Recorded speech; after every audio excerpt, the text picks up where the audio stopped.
I'm going to be completely honest and say I was zoning out through this entire episode. Oh, wow. Lifetime really likes to drag us through this show. Hello, everybody, and welcome back to Taste of Reality. My name is Queenie, for those who don't know me, and we're reviewing Married at First Sight, Season 13, Episode 16. Before I get into it, please make sure to like this video, subscribe to the channel. We're almost at 12.5, baby. Okay. Hit that notification bell, and let's get into it. Before I touch on the couples, this could be editing. And also, like I said, I was in and out of the episode. I felt like a lot of the people's support systems, so whether it was a sibling or a friend, didn't really do what I thought they would do. You know, the people who stood out to me were Johnny and Rachel's friends, because they really called out, like, what behavior are you doing that's not conducive for a healthy relationship? Or whatever y'all are doing as a unit, that's BS. There could have been others who were as vocal in calling out more wrongs, but those were the two that stood out for me. So yeah, I thought I would have seen more accountability from the family and friends, but whatever. We're gonna start with Mirla and Gil. Did y'all see that preview? The preview of Decision Day, talking about, oh, well, we already consummated the marriage. Of course you did. Because at the cabin, at the little ranch, out the outback, the way that they were canoodling up on that stove, up in that kitchen, there's no way they haven't done the sex. We're not blind.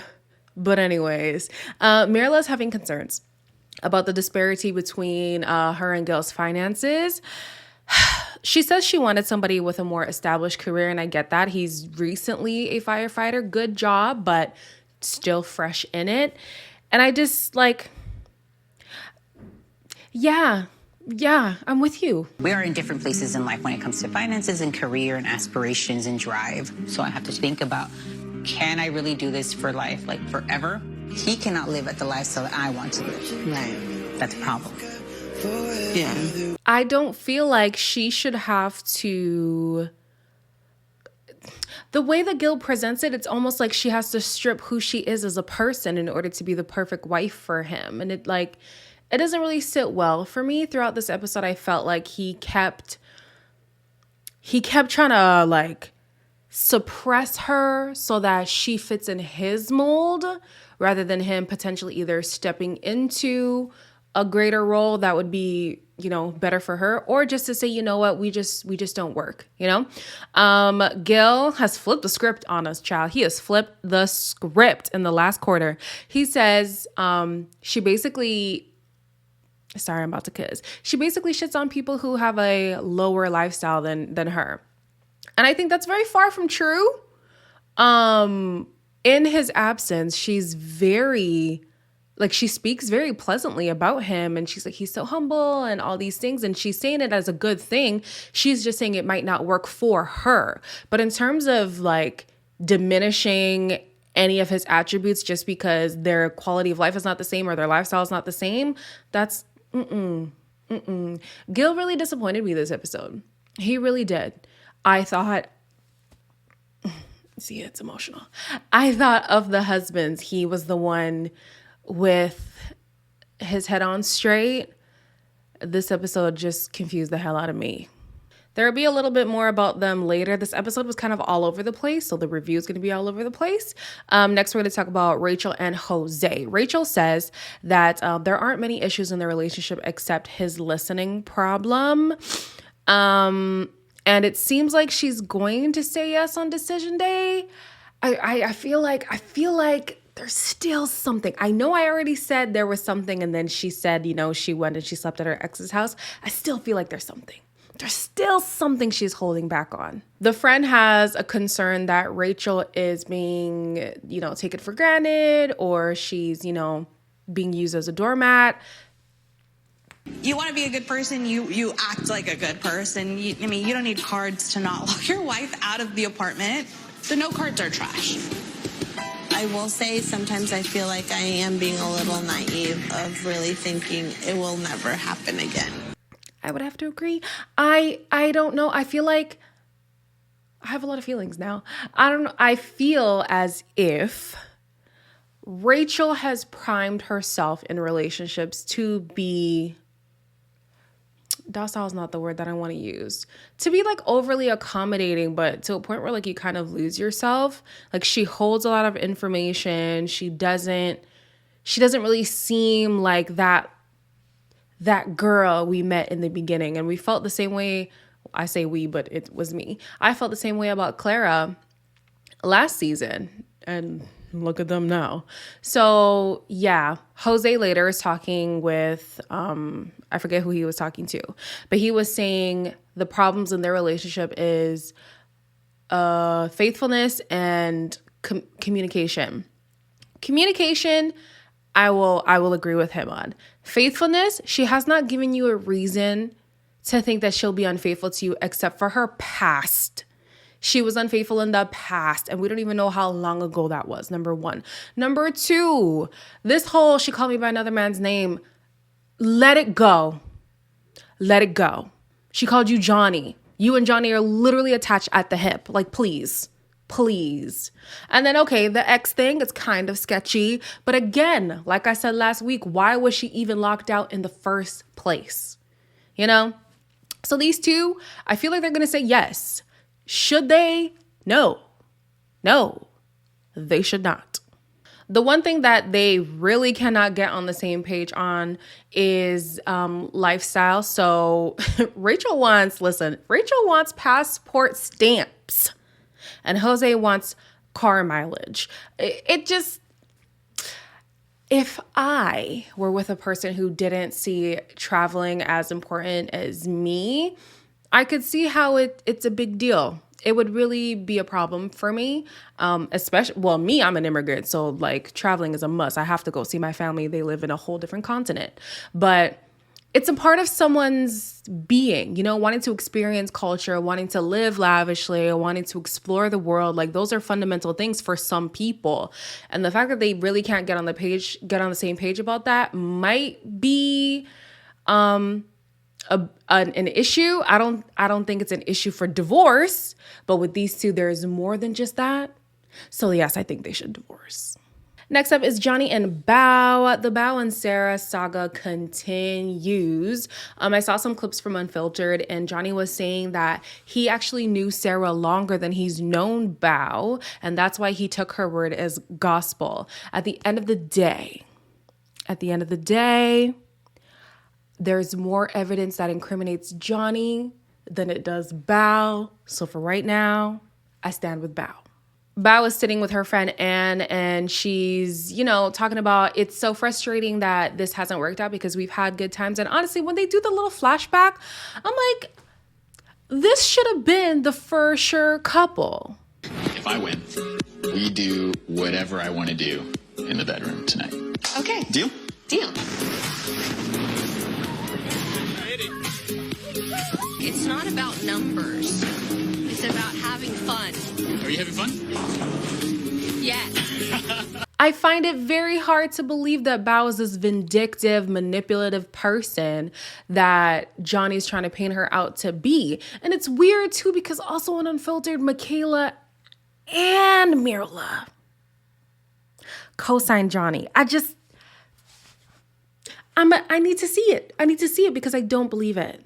When Johnny was having a conversation with his friends, honestly, he's so freaking negative. He was complaining about, a couple episodes ago, he was complaining about Ryan being negative. He's just as negative. He can't help but crap on this relationship any opportunity he gets. And his friends were there like, well, one, don't make a rash decision on your current emotions because clearly you're more upset than the situation deserves. 2 months is very short. Very, very short. So to think that you know where things are going to go just from knowing somebody in 2 months, it could be premature. For me, I feel like the fact that they have to be in close quarters for those 2 months, you should know. So that's where I kind of disagree. But yeah, he said things started going south from the honeymoon.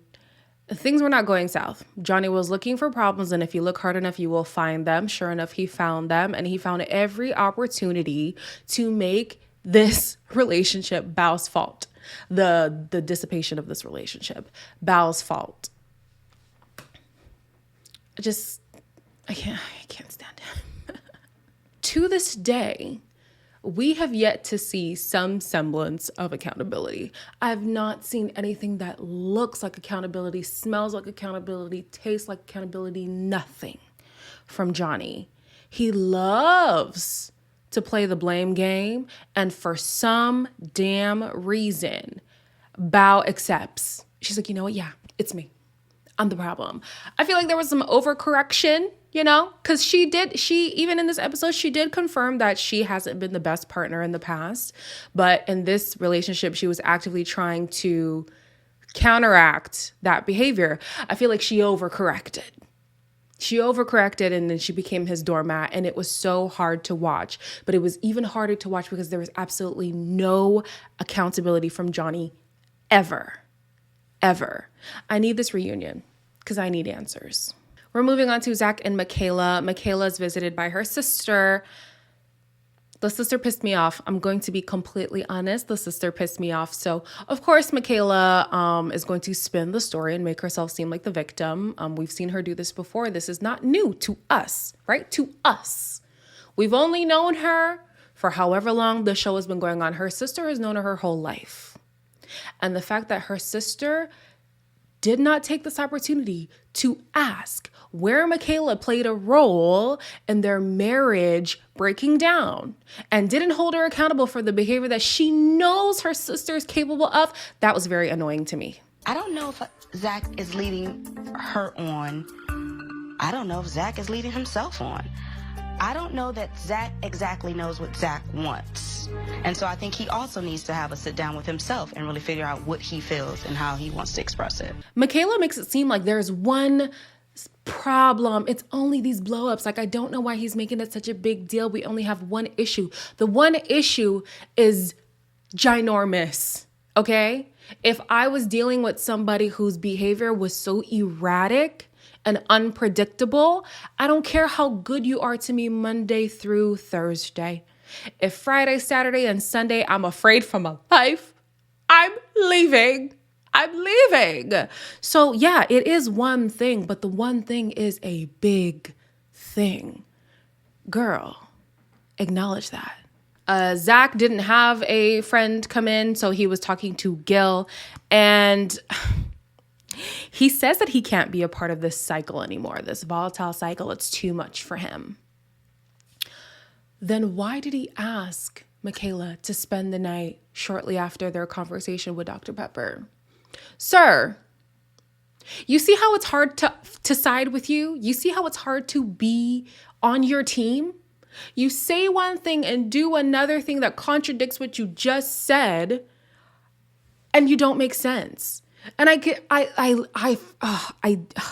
this is not me excusing Michaela's behavior, but I could see how somebody would lose it with somebody who was so damn duplicitous. He, throughout this conversation, is still making it seem like there's hope for the two of them. Why would there be hope with somebody who you've said makes you feel like you're not even your true self anymore?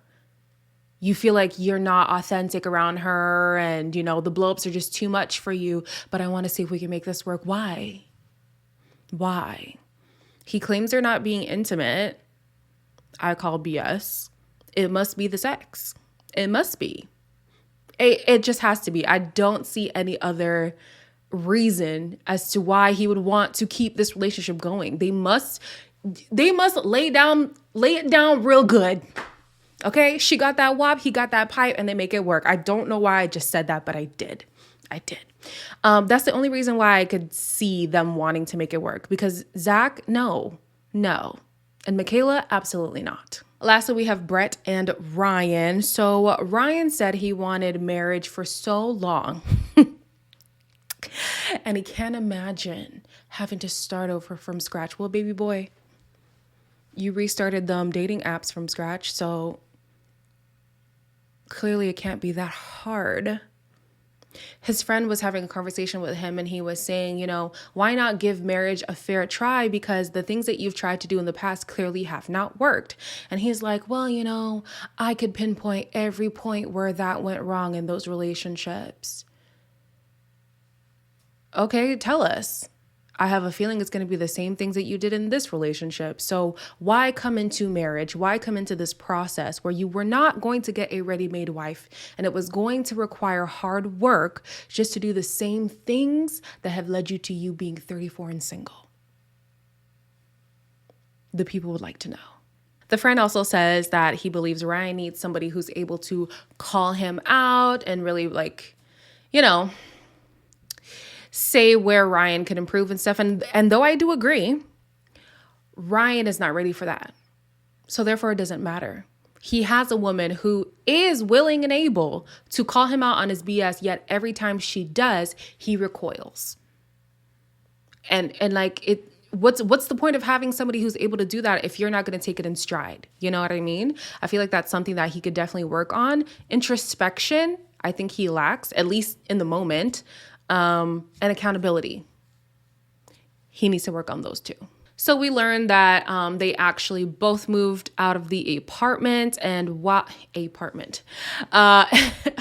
while Brett is packing up her stuff, she's talking to her friend and she's saying the thing that annoys her the most about this process with Ryan is the lack of effort. I don't think he realized that it would be hard. I don't think he realized that it wasn't going to be this instant, ready-made situation.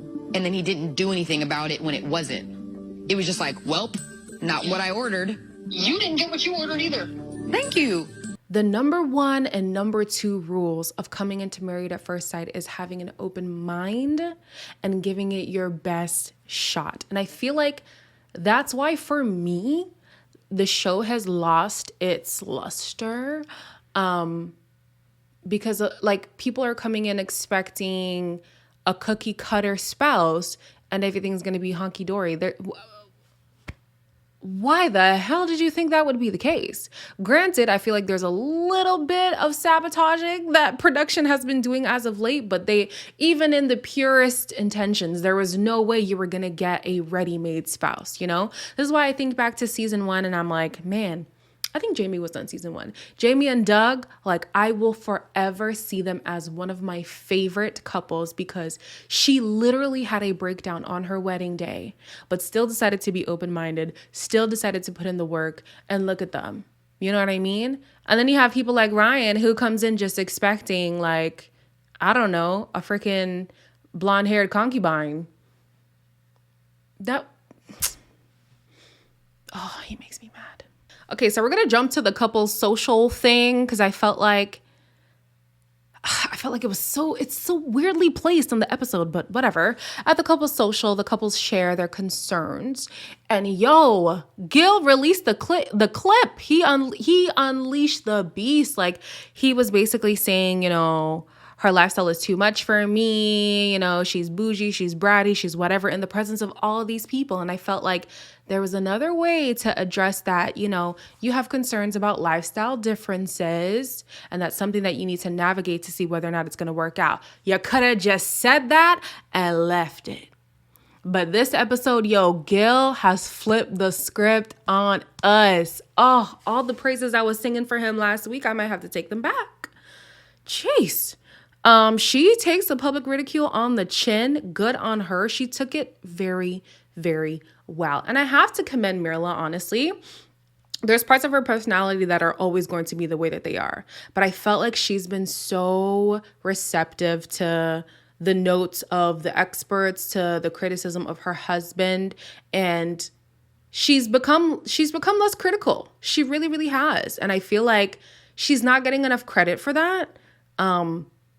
I feel like they point at it here and there, and Gil does acknowledge it sometimes, but then he'll turn around and be like, but you're still this way. So it just nullifies, the compliment that he just gave. But yeah, Mirla handled herself really well because Gil really tried it.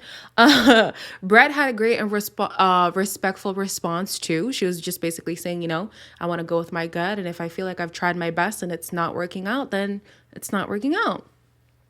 And even though she was the one who had all the reason to be petty, she kept it cute. Gil could take a note from that. Even Johnny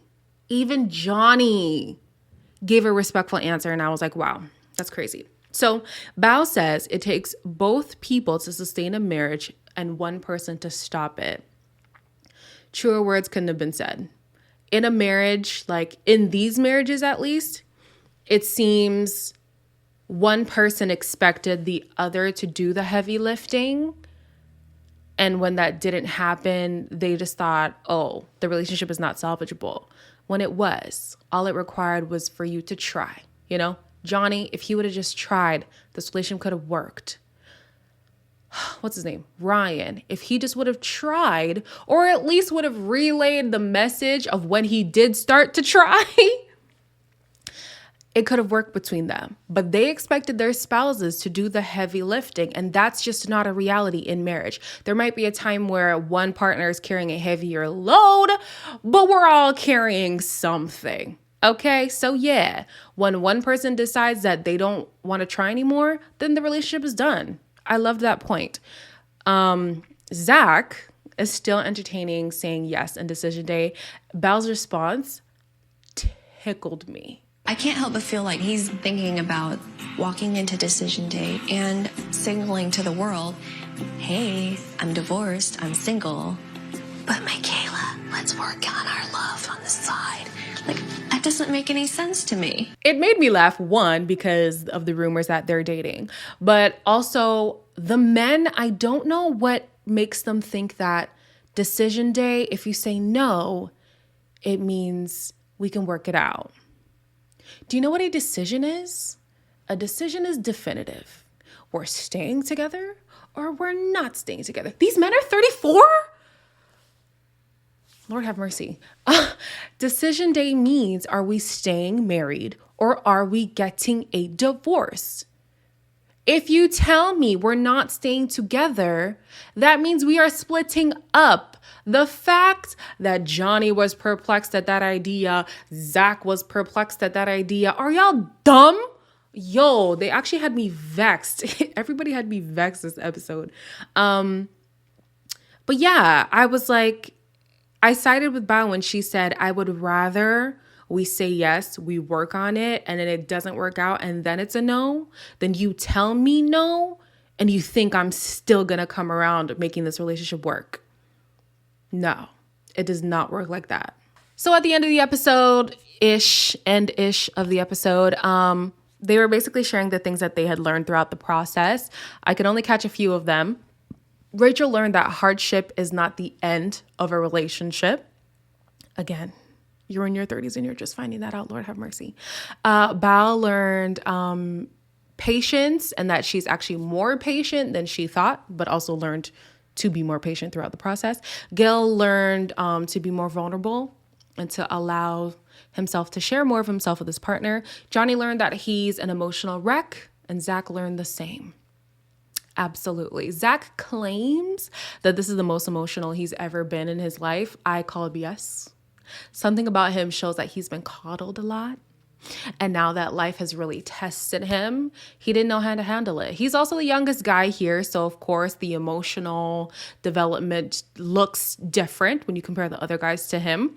But yeah, I feel like he was not ready for marriage. It's a nice dream to have. It's a nice fantasy. But the reality of marriage is harder than a lot of us think. I'm 24.